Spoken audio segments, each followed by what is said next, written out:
Eu queria uma novela que fosse um bonsai. Eu queria um livro, um romance que fosse um bonsai de livro. E eu lembrei de uma ideia que eu ouvi numa aula de Borges, dizendo que para escrever, você tem que escrever como se fosse um resumo de um texto já escrito.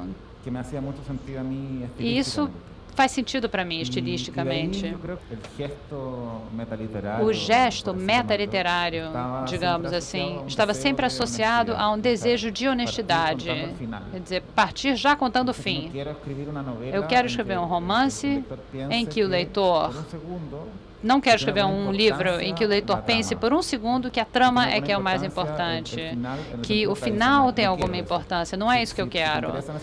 Se você está interessado nesse tipo de livro, é só até aqui. Isso não tem nada a ver comigo, porque essa não é a minha proposta. Se você está interessado no que vai acontecer, pode dizer, bom, no final ela morre e ele fica só. E se você continua a ler o livro, já sabendo o final, é por algum outro motivo, alguma imagem que me interessava desenvolver. Nesse sentido, então, para mim, também foi muito honesto. Não é que eu esteja dizendo a verdade, mas é uma espécie de honestidade a respeito do procedimento. Roberto Bolanho eu conheci em 96, em Blanes. Minha mulher era professora do Instituto de Blanes e falou de um escritor chileno que escrevia lá. E eu perguntei a ela, bom, e daí? Porque há muitos escritores chilenos em Catalunha e uma vez eu viajei para visitar a minha mulher e vi que entrou Roberto Bolanho e disse, meu Deus, o Vila Matas. Foi o princípio de uma amizade. E ele estava com seu filho, Lautaro, de 8 anos, de quem não se separava, me levou à minha casa e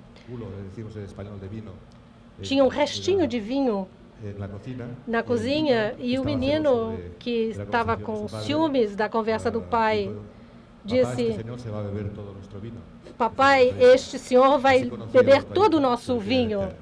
Foi assim que eu conheci esse menino que agora tem 20 anos. Foi o início de uma conversa com o Roberto, em que justamente o que nós temos dito até agora encaixa perfeitamente, porque o que eu verifiquei, o isolamento no qual eu vivia literário, o isolamento literário que eu vivia com as obsessões, com a escrita, havia conexões com relação a chegar ao acordo rapidamente sobre tudo o que nós não tínhamos o menor interesse em termos de leitura.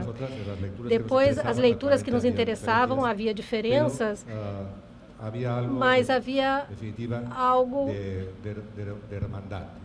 de irmandade. Era encontrar um irmão literário. Essa é a impressão que eu tive nos primeiros momentos. Por outro lado, porque é muito longo falar sobre o Roberto, mas uma história... Eu estava escrevendo um romance e eu contei o argumento da viagem vertical. E uma vez contada a trama, ele disse... Se trata de um velho nacionalista catalão que acaba viajando e descobrindo que o mundo não se reduz à Catalunha. E você vai ver que não acontece absolutamente nada. Eu estava convencido de que não acontecia nada. E isto vai dizer muito do Roberto. A resposta do Roberto foi, como que não acontece nada? Acontece muito disso. Mas, naturalmente, se eu tivesse dito, como você vê, acontecem muitas coisas no romance, ele teria me dito, não acontece absolutamente nada.